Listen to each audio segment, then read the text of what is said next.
Hello everyone, আসসালামু আলাইকুম। আজকে আমি বাংলা বানানে আরও বেশ কিছু নতুন কিছু শব্দ নিয়ে আসছি, যেগুলো বেশ কিছু পরীক্ষাতেও আসে, চাকরির পরীক্ষায়। এগুলো খুবই গুরুত্বপূর্ণ কিছু বানান। এগুলো আমাদের কনফিউশন সৃষ্টি করে।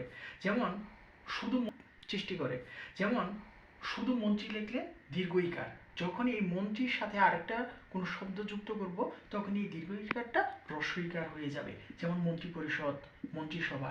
তেমনিভাবে কিন্তু যখনই আমি প্রাণীর সাথে নতুন কোনো শব্দ যুক্ত করবো, তখন সেটা কী হয়ে যাবে? হ্রস্ব ইকার। যেমন প্রাণীবিদ্যা, প্রাণীজগৎ। তেমনিভাবে পক্ষী, এই দীর্ঘ ইকারটা হ্রস্ব ইকার হয়ে গেছে। যেমন পক্ষীকুল, পক্ষীরাজ। তেমনিভাবে হস্তি, হস্তির সাথে আরেকটা যখন শব্দ যুক্ত করছি, যেমন মূর্খ, তখন এই দীর্ঘ ইকারটা কী হয়ে গেছে?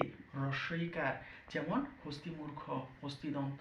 তেমনিভাবে স্থায়ী, স্থায়িত্ব, স্থায়ীকাল। তো এইভাবে পড়লে আমি আশা করি যে সবারই মনে রাখতে অনেক বেশি সহজ হবে।